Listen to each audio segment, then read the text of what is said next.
SNS에 암암리에 퍼지던 소문이 있습니다. 두바이 초부자들이 여는 파티, 그곳에 초대되면 다시는 살아나올 수 없다. 가십이라고만 생각했던 소문의 실체가 BBC를 통해 밝혀집니다. 심지어 끔찍한 일을 당한 여성들이 속속 죽어나가는데요.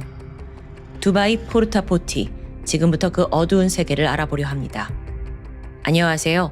전 세계 범죄 사건을 다루는 토요미스테리 디바제시카입니다.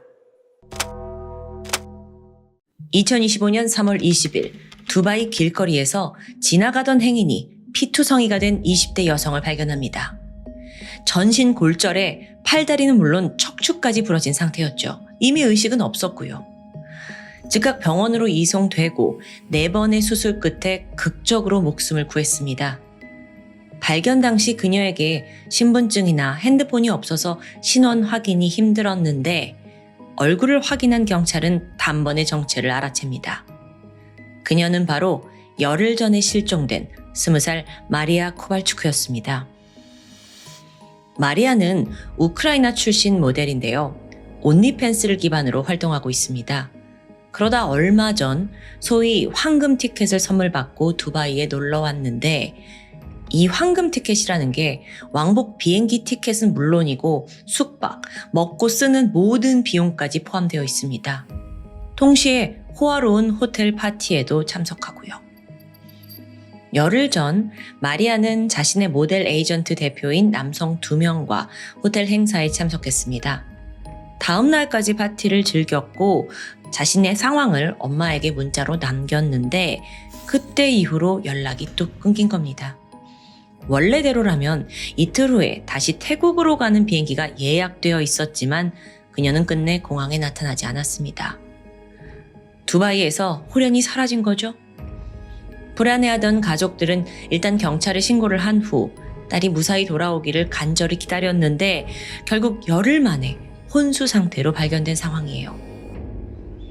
그런데요, 이 마리아 사건이 언론을 통해 보도되자 SNS에 특이한 키워드가 떠오릅니다. 두바이 포르타포티. 이런 식의 음모였는데 일단 단어만 직역하자면 두바이 휴대용 변기란 뜻이죠. 근데 실제로 어떤 은어로 쓰였냐면요. 1년 전부터 두바이에서 암암리에 소문이 돌았던 난잡한 성교 파티를 의미했습니다. 이 파티에 참여한 여성들은 그야말로 부자들의 성적 놀잇감이 됩니다. 가학적인 성관계는 기본에 자가를 물고 채찍을 맞는 일도 자행된다고 전해지죠. 근데 단순히 BDSM을 즐기는 수준이 아니라요. 실제로 한 여성은 오랜 시간 저택 안에 감금되었다고 고백합니다. 매일 폭행당했고요. 한 부자가 던진 샴페인병에 맞아서 코가 부러지는 일도 겪었죠. 심지어 치아마저 생으로 뽑혔습니다. 이들은 인간을 마치 생체 실험 장난감처럼 다루면서 팔을 비틀어서 관절을 뽑고 망치로 뼈를 부러뜨리기도 합니다. 그러니까 돈을 지불하고 이런 행위를 하나의 놀이로 즐긴 거예요. 물론 이것보다 더 선 넘는 엽기적인 일도 자행되었는데 여성 생식기에 물건을 집어넣기도 합니다. 그 수준이요. 기관총부터 살아있는 연어까지 정말 듣고도 믿기 힘들 만큼 충격적이에요. 또 전해지는 바로는 배설물을 입으로 받은 사람도 있다는데 그러니까 엽기적인 성 패티시를 충족시키는 그런 노예로 전락하는 거죠. 그래서 포르타포티, 말 그대로 휴대용 변기라는 이름으로 알려진 겁니다. 그러던 지난 2025년 5월, 이번엔 일본 SNS에 이 포르타포티에 대한 추악한 소문이 퍼집니다. 두바이에 거주하는 한 일본 여성이 동물과의 성관계를 대가로 하나 10억을 받았다는 내용이었어요. 이 소문이 이제 커지면서 네티즌들이 그 주인공이 누구냐 막 수색을 하기 시작하는데 이때 한 인플루언서가 지목됩니다. 그녀가 평소 두바이를 배경으로 온갖 명품을 들고 찍은 사진들이 수시로 올라왔어요. 그녀의 이름은 타이유나인데 주인공으로 지목이 되자 그녀가 급히 모든 SNS 게시물 내리고 프로필 사진도 변경합니다. 동시에 자기는 그 소문의 주인공이 아니라 단순히 두바이에 사는 부자 남자친구가 생긴 것뿐이다 라고 해명을 했죠. 그 진위 여부는 현재까지 확인되지 않았는데 일선에서는 꽤 신빙성 있는 이야기로 판단되고 있다고 합니다. 아니 근데 여기서 의문이 들어요. 부자들의 놀잇감으로 전락한 여성들은 그럼 도대체 누구인 걸까요? 일단 이 파티에 대해 좀 더 알아볼 필요가 있습니다. 지난 수년간 두바이가 성장하면서 그곳에 많은 부자들이 몰려들었다는 건 사실입니다. 이들은 비밀스러운 파티를 주최하게 되는데 고액의 개런티 주고 타국의 여성들을 모집한 거예요. 뿐만 아니라 이 부자들이 나 쟤 하면서 따로 지명한 유명 인플루언서, 모델, 배우, 심지어 승무원에게도 접선했다고 합니다. 이들에게는 두바이 왔다 갔다 경비, 비행기 티켓, 또 명품 가방, 보석, 때에 따라 하나 수천만 원에 달하는 보수를 제시합니다. 이게 사실 어디서 쉽게 얻지 못하는 기회잖아요. 그것만 보면 그 달콤함에 눈먼 여성들이 끔찍한 학대를 감수하고 파티에 온다고 하는데요. 물론 이걸 승낙하는 인원은 극히 드뭅니다. 왜냐면 위험이 너무 크니까요. 자, 그렇다면 이곳에 외적으로 아름다운 여성들만 오냐? 그건 또 아닙니다. 일부 왜곡된 패티시를 가진 남성들은 흑인 여성, 정확하게는 노예풀을 선호합니다. 흑인 여성들은 대부분 가난한 국가에서 데려올 수 있는데 그렇다 보니 정당한 방식이 아닌 인신매매까지 자행되죠. 실제로 영국 BBC 탐사보도 프로그램에서 이 부분에 대해 적나라하게 밝히기도 했습니다.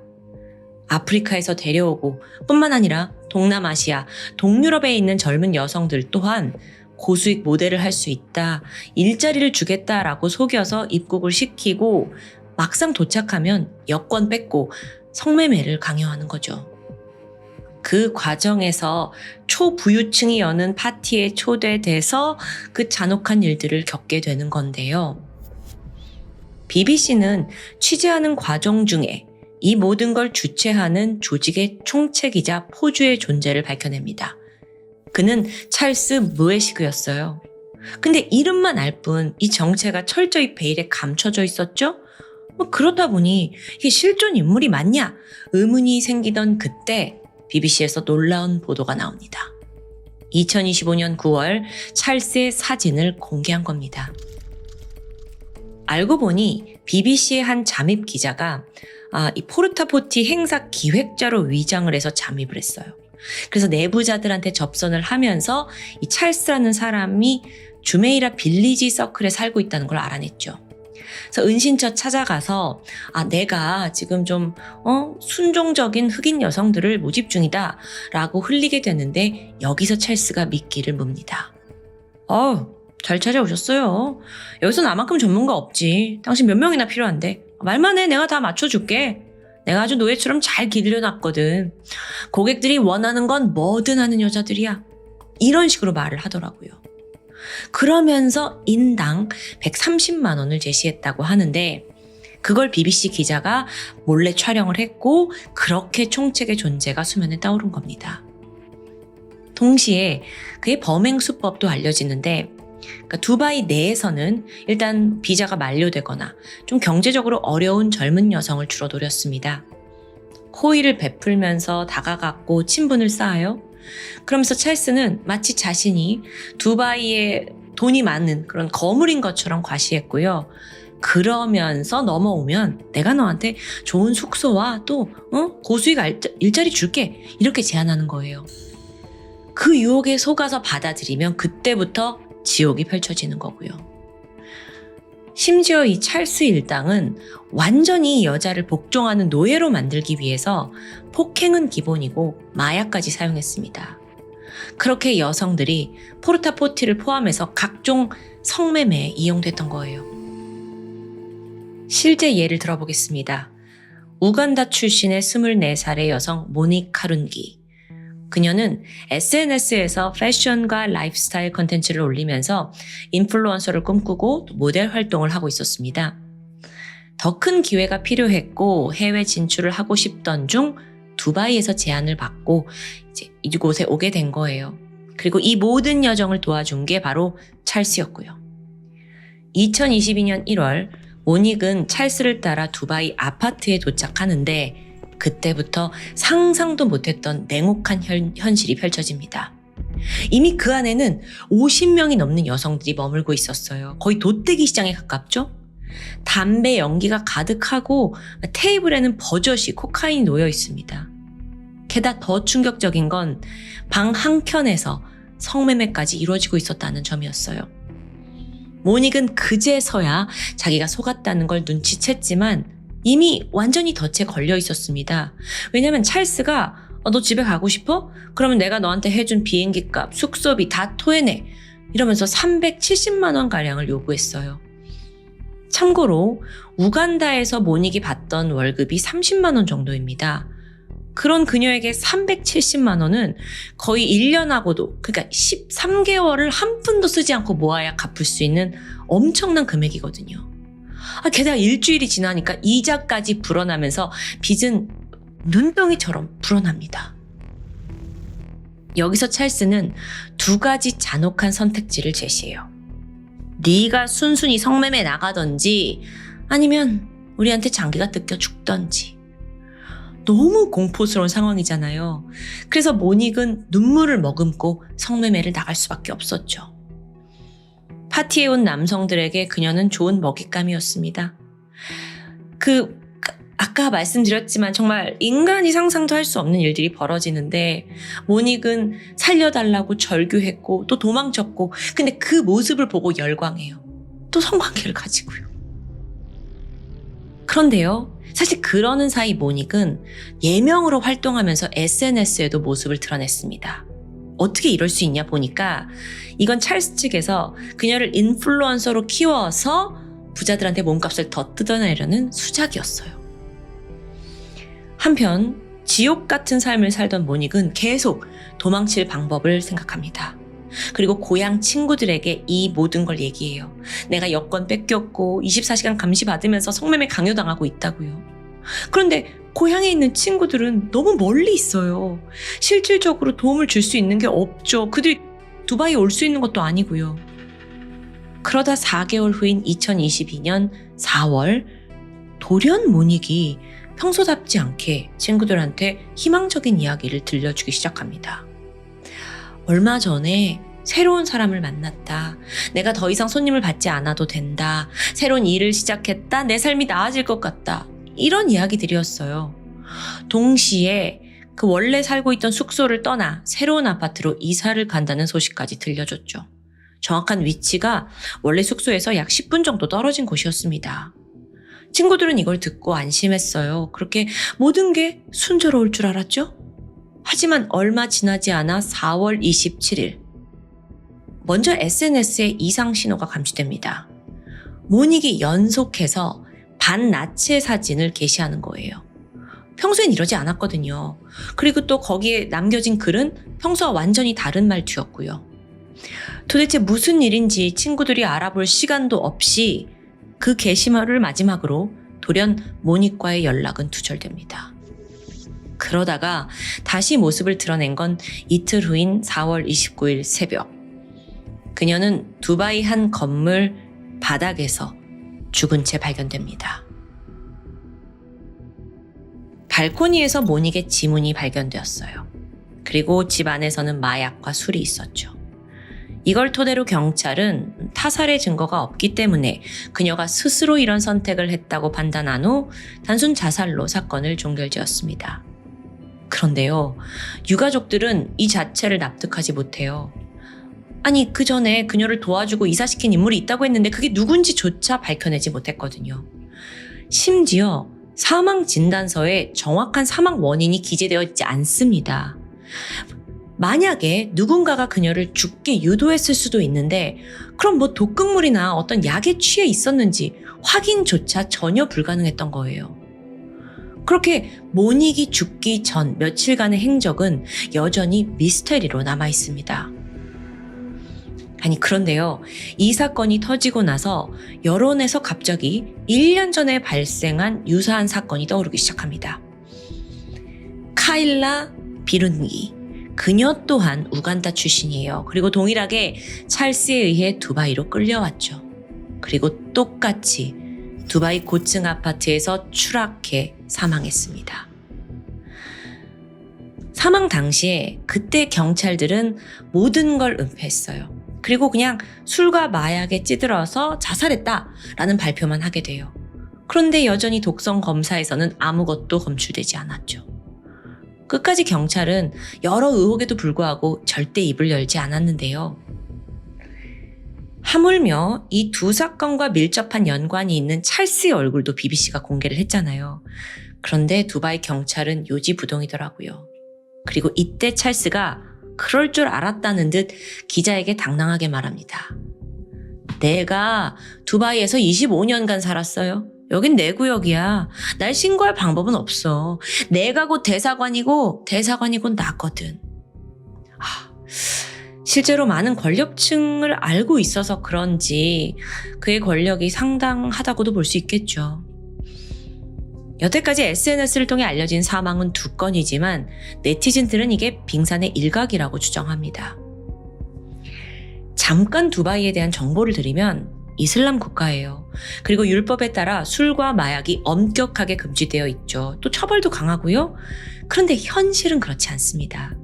왜냐하면 실제 아랍에미레이트 사람은 10%, 그리고 나머지 90%는 다 외국인이에요. 그렇다 보니 외국인이 출입하는 호텔, 나이트, 일부 술집에서는 다 술이 허용됩니다. 그렇게 암암리에 범죄도 벌어지고 있고요.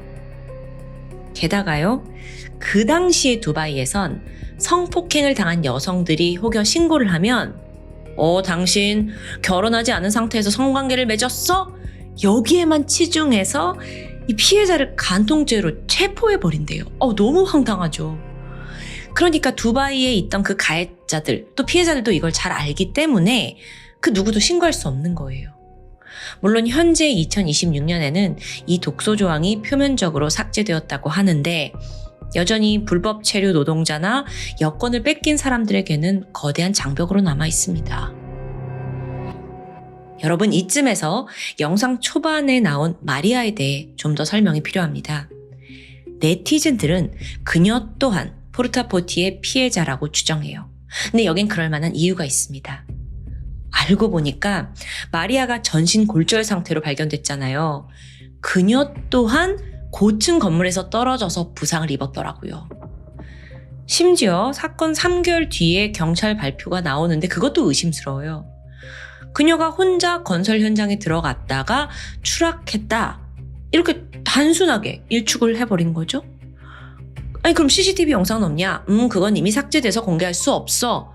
이해하기 힘든 주장뿐이었습니다. 아니 그러면 마리아 본인의 이야기를 들어보면 모든 게 명확해지잖아요. 근데 세상에나 두바이 당국에서 마리아가 의식을 회복하자마자 모든 것에 묵비권을 행사해라 하면서 수백만 원의 치료비를 제공합니다.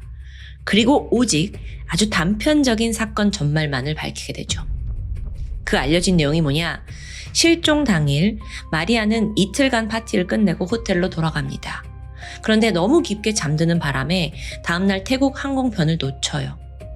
당황하고 있던 그때 러시아 남성이 다가오더니 내가 제트기가 있다.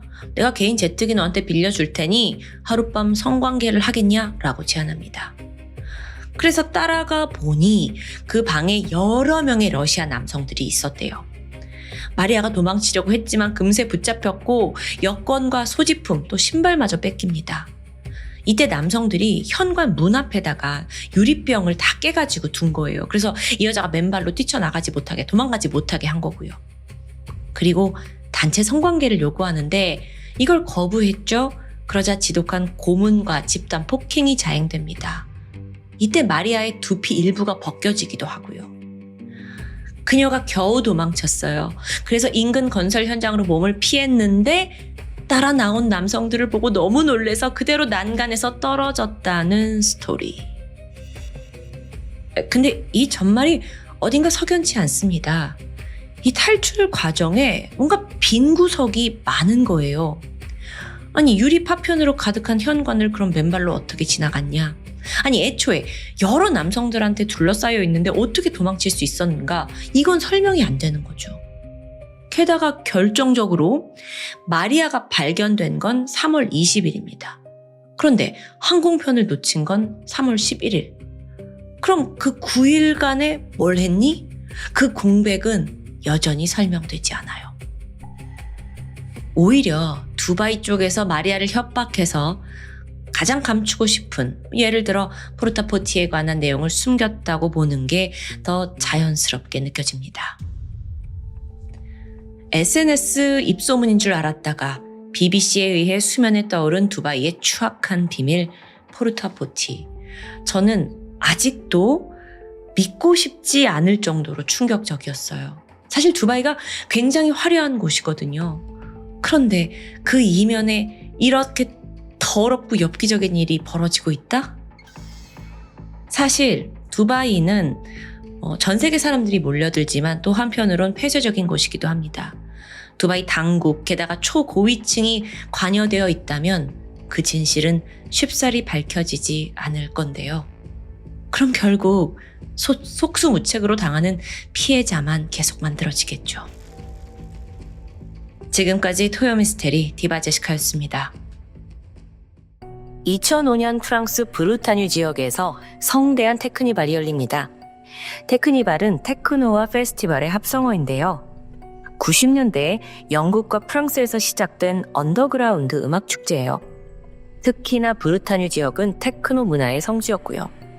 그 배경을 잠시 살펴보면 1994년 영국 정부가 불법 파티를 강력히 단속하면서 수많은 DJ들 그리고 언더그라운드 크루들이 장비를 싣고 프랑스로 넘어오게 돼요. 그들이 정착한 곳이 바로 해변과 가깝고 교통이 좋은 브루타뉴였던 겁니다. 여기가 수도와도 좀 떨어져 있어요. 그러니까 단속이 느슨하다는 장점이 있죠. 게다가 지자체도 이런 대형 페스티벌이 열리면 경제적인 효과를 어느 정도 기대할 수 있잖아요. 그래서 다들 쉬쉬하며 묵인해주고 있었죠. 그렇게 페스티벌이 성행하던 중 문제가 발생합니다. 2001년 프랑스 정부가 250명 이상 모이는 비인가 페스티벌, 이거 불법이야! 이렇게 규정하고 단속을 강화한 거예요. 사실 문제는 많았어요. 왜냐하면 소음을 유발하고 막 그 안에서 마약 파티, 또 문란한 성관계, 토지까지 무단으로 점거하다 보니까 이슈가 너무 많이 발생하고 있었던 거죠. 근데 이에 반해 참가자들과 프랑스 언론은 아니 자유로운 대중문화를 지금 저지하는 거냐? 라면서 강하게 저항했고요. 이렇게 대혼란 속에서 열린 게 2005년 브루타뉴 테크니발이었습니다. 6월 24일부터 26일 이틀간 축제가 열렸는데 여기에 무려 4만여 명이 몰려요. 당국은 도로 봉쇄하고 장비 다 압수하면서 제재하려고 했죠. 근데 참가자 수가 너무 많아요. 그러니까 사실상 통제가 불가능합니다. 그러자 경찰은 안 되겠다. 이거 사고라도 우리가 막아야겠다 싶어서 순찰을 강화합니다. 그렇게 열린 축제는 예상대로 첫날부터 난동이 벌어져요. 대마초, 엑스터시, 코카인, LSD까지 금지된 불법 각종 마약이 막 쏟아져 나오는 겁니다. 게다가 축제 이틀 차인 6월 25일에는요, 끔찍한 사건 하나가 있었어요. 축제장 주변에 숲이 있습니다. 여기에서 정말 너무도 잔인하게 훼손된 개의 사체가 발견된 겁니다. 도대체 어떻게 된 일인지 알아봤더니 유기견 한 마리가 먹을 걸 찾아서 배회하고 있었습니다. 그러던 중 마침 한 참가자의 가방을 발견했고 그걸 뒤지다가 그 안에 있던 비닐봉지를 통째로 삼켜버린 거예요. 근데 거기 안에 코카인이 들어있었죠. 이걸 알게 된 가방 주인, 내 비싼 코카인 지금 개가 먹었다고?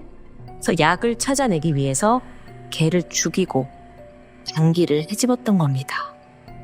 너무 충격이죠. 분명 마약에 쩔어도 저랬을 거예요.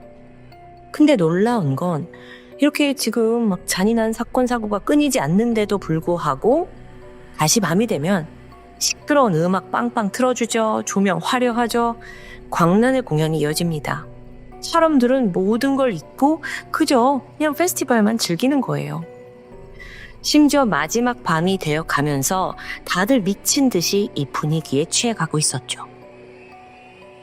그중 20대 여성 오렐리와 로르안느 또한 수많은 인파 속에서 밤새도록 아침까지 축제를 만끽하고 있었습니다. 다음날 6월 26일 아침 10시 반쯤 광란의 파티가 드디어 끝나요. 두 사람도 이제 지쳤잖아요. 그래서 이 몸을 좀 어디 가서 쉬어야겠다. 누울 곳을 찾게 됩니다. 마침 옆에 있는 숲속 한적한 곳이 있길래 다가가는데 그러다 바로 이때 위치를 보면 음향 장비가 있던 곳에서 한 150m 떨어진 가까운 곳이었어요. 근데 물론 숲이긴 했죠. 여기서 충격적인 광경을 목격합니다. 반나치의 여성이 온몸에 피를 잔뜩 흘린 채 쓰러져 있던 겁니다. 너무 놀라서 그들은 바로 경찰에 신고를 접수했고요. 피해자는 칼에 찔려 사망한 상태였습니다. 흉기를 막으려다가 생긴 방어근이 손에 뚜렷하게 보여요. 복부에는 무려 28개의 자상이 발견되었는데요. 이 중 18개가 장기를 관통했어요. 딱 봐도 이게 살인보다는 거의 학살에 가까웠죠. 발견 당시 그녀는 신발과 하의, 속옷이 모두 벗겨져 있었습니다. 그리고 주변을 보니까 휴지 조각, 주사기, 또 피 묻은 콘돔 포장지가 널려 있었어요. 바로 수거해서 보니까 콘돔에서 피해자의 DNA가 검출되진 않습니다. 부검에서도 직접적인 성폭행 흔적은 나오지 않았어요. 다만 신체에 남은 상흔과 옷이 벗겨져 있었다라는 걸 봤을 때 뭔가 범인이 손가락이나 다른 물건으로 유사 강간을 했던 것으로 추정됩니다. 혈액 검사를 해봤더니 몸에서 알코올과 함께 소량의 대마초, 엑시터시, 암페타민, 코카인까지 나와요. 즉 그녀 또한 술과 마약에 취한 상태에서 범인한테 무방비하게 살해당한 거죠. 그런데 여기서 문제가 있어요. 신원을 알만한 휴대폰도 신분증도 없습니다. 유일한 단서라고는 바지 안쪽에 걸려있던 자동차 열쇠와 물고기 모양의 키링 이 정도였습니다.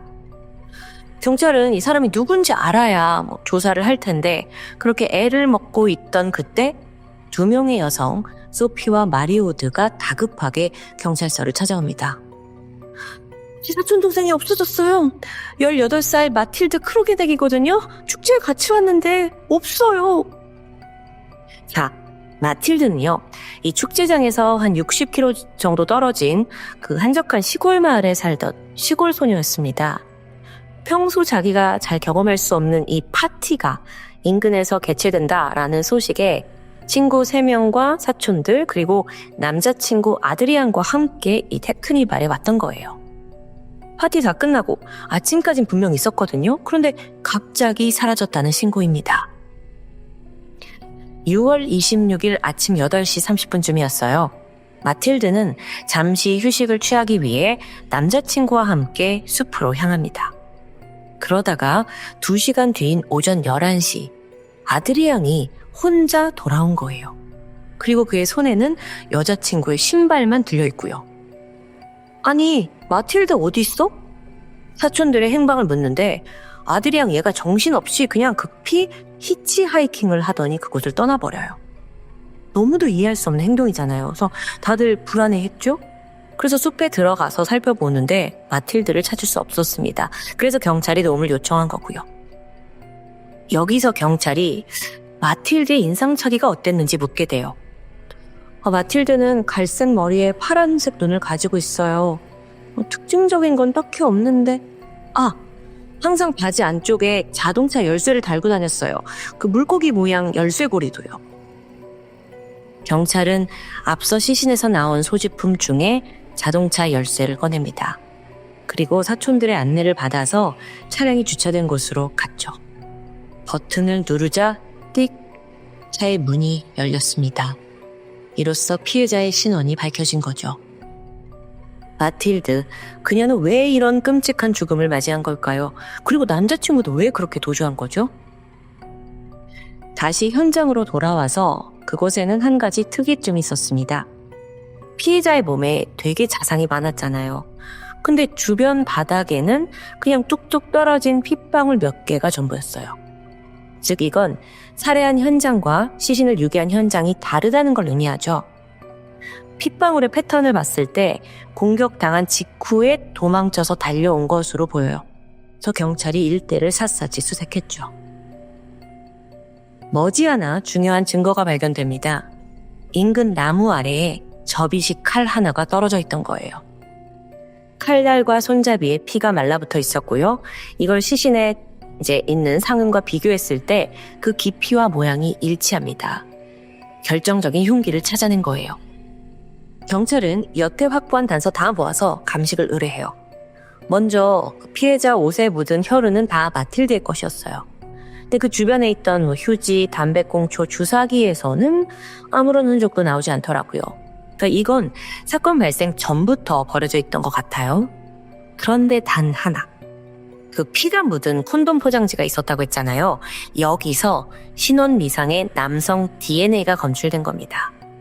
자, 여기까지는 나왔는데 여기가 지금 그 테크노발이 열리고 있었잖아요. 이 일대에서 워낙 많은 사람들이 모여들었고 그 와중에 난잡한 성관계와 다 마약을 즐겼던 만큼 어쩌면 이 콘돔에 묻은 DNA는 사건과 무관한 제3자의 흔적일 수도 있습니다. 흉기인 접이식 칼을 살펴볼게요. 여기서도 마틸드의 혈흔만 확인이 돼요. 범인이 분명 이걸 주었을 테니까 뭔가 지문이 남아있지 않겠냐 생각했지만 피해자의 피가 너무 많이 묻어서 다른 흔적은 지워진 상황입니다. 근데 여기서 감식반이 한 가지 묘안을 떠올렸죠. 앞서 신원 미상 남성의 DNA가 나온 콘돔 포장지가 만약에 범인의 것이라면 그 또한 공격 중에 피를 흘렸다고 볼 수 있어요. 그 상태로 칼을 잡았다면 분명 접이식 칼 그 안쪽 깊은 곳에 피가 좀 묻어있지 않을까? 예상은 적중했습니다. 바로 거기서 또 한 번 남성 DNA가 검출된 거예요. 대조해봤더니 콘돔에서 나온 DNA와도 동일인이고요. 이거 우연일 가능성은 제로예요. 이제 범인 검거는 시간 문제다라고 생각을 했죠. 아니 그런데 여전히 문제가 있었어요. 페스티벌에 수만 명이 참가했습니다. 그들 모두의 DNA를 대조하는 게 이게 현실적으로 불가능하잖아요. 그래서 경찰이 용의자를 좁히기 위해서 또 다른 단서가 있어야 하지 않냐라고 고민하고 있었는데 여기서 실제 공격 장소가 어디였는가 이걸 먼저 찾아 나서게 됩니다. 혈흔이 뚝뚝 떨어져 있었잖아요. 그래서 이걸 토대로 어떻게 왔는지 경로를 찾아보려 했어요. 그런데 참고로 혈흔은 시간이 지나면 갈색으로 변하죠. 이게 또 흙하고 섞이면 거의 육안으로는 구분이 힘들어집니다. 그렇다면 루미놀 검사가 불가피하다는 건데 여기가 숲, 야외예요. 루미놀 검사를 하려면 빛이 다 차단되어야겠죠. 수사팀은 밤이 될 때까지 기다렸고요. 드디어 그 예상되는 경로 주변에 다 루미놀 용액을 뿌리기 시작합니다. 그리고 결과는 생각보다 더 성공적이었어요. 그 어두운 밤에 작은 핏방울들이 빛을 내기 시작한 거예요. 보니까 숲 안쪽을 따라 이어졌고 바로 추적했죠? 그랬더니 그게 딱 멈추는 곳이 어디냐? 작은 하천입니다. 아, 이 하천에서 공격이 있었구나 라는 걸 추정해낼 수 있었어요. 한편 A팀이 현장을 조사하는 동안 B팀은 테크니발 참석자들을 탐문합니다. 범인은 분명 참가자 중 한 명일 거다라는 추정에서였어요. 이때 젊은 여성이 파티 끝나고 살해당했다라는 소문이 이미 순식간에 퍼져 있었죠. 그 흉흉한 분위기에 마지막까지 있던 2만 명마저 현장을 떠나는데요. 경찰은 그들의 신원을 일일이 파악했고 명부를 만듭니다. 그래서 다 탐문했어요. 아니 근데 목격자조차 나오지 않아요. 사실 이게 더 정확히는 다들 2박 3일 그 축제 속에서 대부분 술과 약에 취해 있었잖아요. 그러니까 제정신으로 기억을 해내는 사람을 찾는 것조차 불가능한 겁니다. 근데 여기서 잠깐, 사실 현장에서 수상한 남자 2명이 체포된 적이 있긴 해요. 한 사람이 피투성이가 된 옷을 입고 있던 사람인데 폴란드 관광객 남성이었어요. 경찰에 가서 당신 옷에 왜 이렇게 피가 많이 묻어있냐 했더니 내가 헤로인을 주사하다가 내가 미숙해서 피가 되었다라고 해명을 하는 거죠. 그 외에 별다른 점이 없어서 일단 DNA를 확보하고 풀어줍니다. 두 번째 남성은 상황이 더 심각해요. 알고 보니 이 새끼가 축제를 틈타서 수십 명의 여성을 성폭행한 범죄자더라고요. 근데 앞서 마틸드 사건에서 유사 성폭행을 당했잖아요. 그래서 그것 때문에 이 남자가 유력한 용의자가 아닐까 경찰이 생각합니다. 마틸드 사진을 딱 보여줬어요. 근데 고개만 갸우거리고 자기 그때 마약에 너무 취해서 기억이 안 난대. 그러니까 진술의 신빙성조차 다 떨어지는 거죠. 경찰은 일단 DNA만 확보하고 보내게 되는데요. 최종적으로는 모든 걸 대조해본 결과 두 사람은 다 불일치했습니다. 그냥 기본적으로 우리는 DNA가 가지고 있으니까. 그러면 지금 참가자들 속에서도 범인이 없고 용의자도 모두 사라졌어요. 근데 여기서 우리가 잊고 있던 한 사람이 있죠. 남자친구요. 아니, 남자친구는 마틸드를 목격한 마지막 인물입니다. 함께 숲으로 들어갔고 그리고 마틸드는 죽은 채 발견됐고 남친 아드리앙은 쫓기듯 수상하게 사라졌어요. 그러고 보니까 이 두 사람이 함께 마틸드의 차를 타고 축제에 왔습니다. 근데 차 키는 시신에서 나왔잖아요. 근데 아드리앙은 그 숲에서 나와가지고 키를 찾으려는 신용도 하지 않았고 마틸드가 다시 돌아오지 못한다는 걸 알고 있듯 자기 혼자 그냥 히치하이킹으로 떠나버렸죠. 너무 수상합니다. 경찰 또한 사건 발생하고 바로 다음 날 아드리앙 소환해서 신문을 했어요. 그런데 대답은 한결같이 모르겠다였던 겁니다. 무슨 일이 있었냐? 마틸드와 숲속에 들어가서 대마초를 피웠고 잠이 들었다. 그런데 내가 정신을 차려보니 이미 여자친구는 사라져 있는 상황이다. 라고 말하는 거예요. 답답하죠. 그런데 이 남자가 조사를 받는 내내 눈빛은 흐릿하고 몸은 막 비정상적으로 경직돼 있어요. 이게 약물 후유증이에요. 검사 결과 심각한 마약 중독으로 인해서 기억장애가 있다는 게 밝혀집니다. 아니, 기억장애 있는 애한테 더 이상 신문을 하는 것조차 무의미해요. 물론 그 증거로 있던 DNA와도 일치하지 않았고요. 그래서 얘는 사실 일찌감치 용의선상에서 벗어난 후였어요. 이렇듯 수사는 거듭 난관에 부딪혔죠.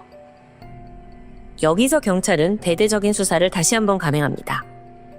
사건 당일 축제에 있던 모든 사람이 주고받은 약 48만 건의 통신 기록을 다 분석한 거예요. 또 100톤에 달하는 그 쓰레기들까지 다 뒤졌고요. 그 와중에 또 전과범이 있어서 따로 추려냈는데 한 300명 정도가 나오더라고요. 일일이 DNA 대조했지만 결과는 또 불일치해요. 와, 이렇게까지 했는데 도저히 범인이 나오지 않아요. 그렇게 하염없이 2달이라는 시간이 흐르고 말았죠. 그러던 2005년 9월 10일 오후 3시입니다. 뜻밖의 소식이 들려왔어요. 이 축제 장소에서 120km 떨어진 샤티오 네프 디 엘렌블렌이라는 곳에서 마틸드의 휴대폰이, 이거 없어졌잖아요? 이 없어진 휴대폰이 탁 켜진 신호가 잡힌 겁니다. 즉각 현지 경찰이 지원을 요청해서 이 핸드폰을 가지고 있던 남자를 검거합니다. 그는 축제에 참가했던 사람이에요. 심지어 과거에 강간죄로 유죄 판결을 받았고요. 아, 드디어 범인 잡았구나 싶었는데 이번에도 허탕이었어요. 핸드폰을 그냥 훔친 것뿐이더라고요. 자, 이제 정말 마지막이란 생각으로 프랑스 경찰이 비장의 카드를 꺼내듭니다. 신원이 확보된 약 2만여 명의 전원 DNA 수집해서 대조하기로 한 거예요. 일이 점점 커져요. 그리고 돈도 들죠? 여기에는 약 100만 유로, 한화 한 1,600억 원이 투입이 됐습니다. 와, 진짜 엄청난 돈이 수사에 투입이 됐는데 결과는 허무했어요. 이쯤 되니까 이거 첫 수사부터 방향이 잘못됐나? 범인이 처음부터 참가자가 아닌 거 아니야? 이거 근본적으로 잘못된 거 아니야? 이런 의심이 들고 있던 때였습니다. 마음이 조급해진 경찰이 이번에는 그 참가자들이 촬영한 모든 사진을 분석하기로 해요. 혹여 아주 멀리서라도 조그만 점같이 마틸드가 찍혀 있더라도 다 확인을 하게 되죠. 이때 남자친구 아드리앙 또한 약 40장의 사진을 경찰이 제공합니다. 그리고 여기엔 마틸드가 축제에서 만난 어떤 낯선 남성과 6월 25일 밤 11시 50분 그리고 6월 26일 새벽 6시 20분에 찍은 2장의 사진이 있었습니다. 이 남자 뭐냐? 라고 물었더니 아들이 양이 나 남자 이름 모른다. 근데 뭐 축제에서 마주쳤고 몇 시간 같이 놀았다. 이렇게만 기억해냅니다. 이게 애초에 기억장애가 있어가지고 이 말의 신빙성도 떨어지긴 해요. 그런데 어쨌든 지금 용의자가 전혀 없는 상황에서 그 낯선 남자는 유일한 희망이었죠. 경찰은 지푸라기라도 잡는 심정으로 이 남자 사진으로 전단지를 만들어요. 그리고 언론과 경찰서를 통해 전국에 배포하게 됐죠. 이후 제보 전화가 들어오긴 하는데 유의미한 정보는 없었습니다. 그렇게 또다시 허무한 1년이 흐르고 말죠. 다음 해인 2006년 5월 23일 브루타뉴 경찰서에 한 20대 남성이 사기 혐의로 체포됩니다. 형사들한테 연행돼서 가던 중에 문득 복도 벽에 붙어있는 사진을 남자가 유심히 바라보더라고요. 나 이 얼굴 아는데? 어디서 봤지? 몇 번이고 곱씹던 끝에 맞아! 기억이 떠올랐습니다. 과거 잔다르크 헬리콥터 모함에서 함께 복무했던 동료예요. 그는 바로 24살의 해군 알렌 케르노아였죠. 그렇게 선명하게 기억하는 데는 또 이유가 있습니다. 이 알렌이 상당히 비도덕적이고 반사회적인 인물이에요. 과거에 인도네시아에서 대형 쓰나미가 발생했을 때 해군이니까 구조작업에 투입이 되었는데요. 그때 이후에 이 알렌이 틈만 나면 내가 그때 시체 직접 만져봤잖아. 막 자랑하듯 떠벌렸습니다. 뿐만 아니라 과거 자기가 무슨 집단 성폭행을 저질렀다 무용담처럼 드러나요. 군 복무 중에도 미성년자 매춘부를 고용한 적이 있어요. 이 사람이 평소에도 여자는 그냥 고기 덩어리야, 착륙 예뿐이라고 이런 모욕적인 말을 입에 달고 살았습니다. 그래서 경찰이 여기까지 확인하고 이제 알렌이 어디 있나 보니까 이미 군 복무를 마치고 제대를 했더라고요. 그리고 마침 3개월 전 공공장소 강제 추행 혐의로 입건된 전력까지 있었습니다. 즉각 경찰은 해군에 요청해서 그의 증명사진을 확보합니다. 그리고 마틸드와 함께 찍힌 그 남성과 대조를 하는데요. 눈썹 모양, 얼굴의 점, 헤어라인까지 9가지 특징 정도가 일치했어요. 근데 완벽한 건 아니죠, 아직. 그럼 알렌이 브루타뉴 지역에 온 적이 있나? 결제 내역을 확인해 보거든요. 그랬더니 축제 나흘 전인 2005년 6월 20일 그가 몽생 미셸이란 곳에서 82유로를 결제하는 적이 있습니다. 근데 이 결제가 뭔 줄 아세요? 해당 매장은 현장에서 발견된 그 접이식 칼, 흉기, 그 흉기를 판매하는 매장입니다. 와, 이렇게 퍼즐 조각들이 지금 하나둘 맞춰지고 있는 거예요. 2006년 6월 충분한 증거를 확보했다라고 판단한 경찰이 바로 알렌을 체포합니다. 당시 그는 브루타뉴와 10시간 이상 떨어진 마르세유에 거주하고 있었어요. 바로 압수수색 진행해보니까 얘 방에서 그 일명 데이트 강간 약물로 알려진 GHB 33개가 발견됩니다. 그리고 체포된 지 불과 5시간 만에 DNA 검사 결과가 나오게 되죠. 끈질기게 수사에 매달렸던 경찰이 처음으로 받아본 문장이었어요. 99.9% 일치. 드디어 잡은 겁니다. 자, 그럼 이제 신문에 들어가야겠죠? 알렌은 사건 당일에 대해 이렇게 털어놔요.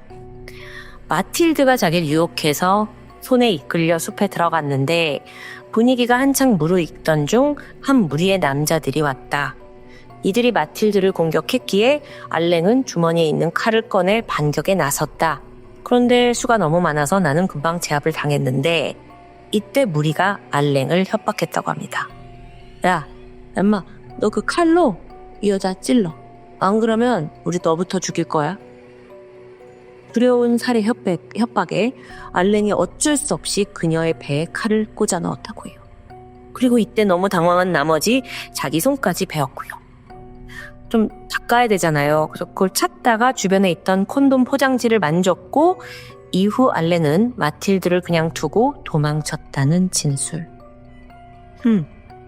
이걸 그대로 믿을 수 있을까요? 결국 자기가 죽인 게 아니라는 거잖아요. 경찰 또한 얘기를 듣던 중에 모순점을 발견합니다.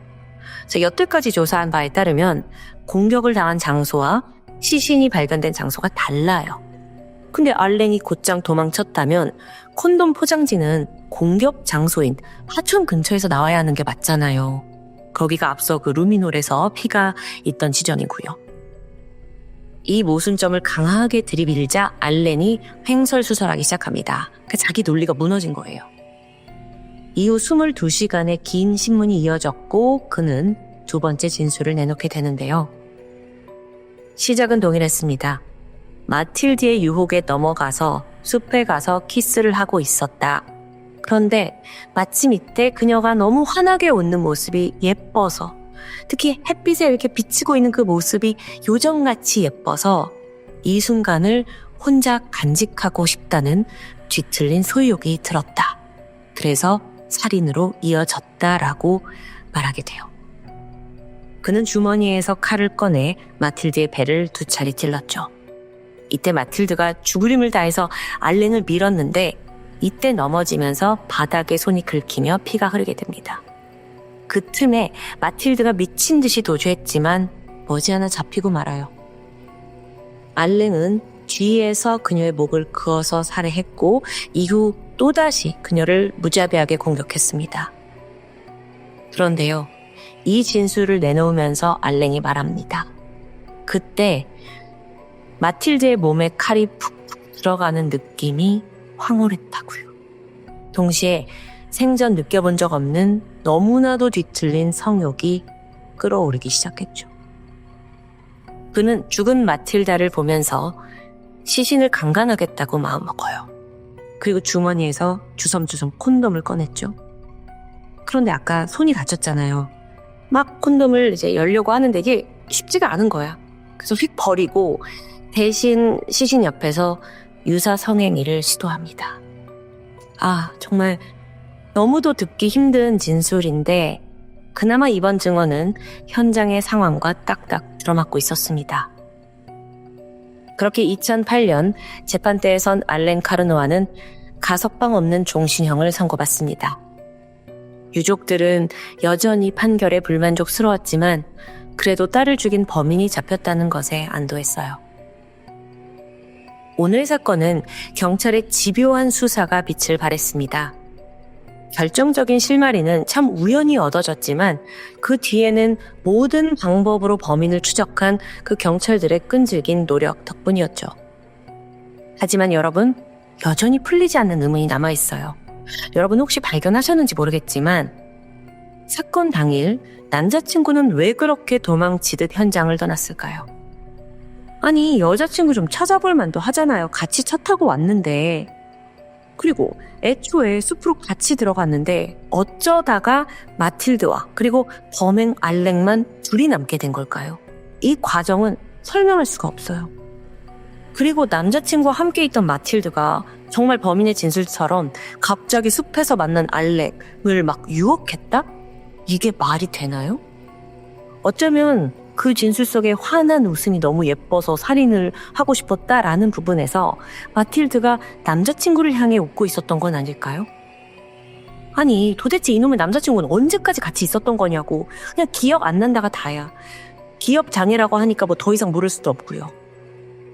이렇듯 사건의 범인은 잡았지만 이 사건의 첫 페이지는 아직도 미스테리로 남아 있습니다. 여러분은 어떻게 들으셨나요? 자유롭게 댓글 남겨주시고요. 지금까지 토요미스테리 디바제시카였습니다.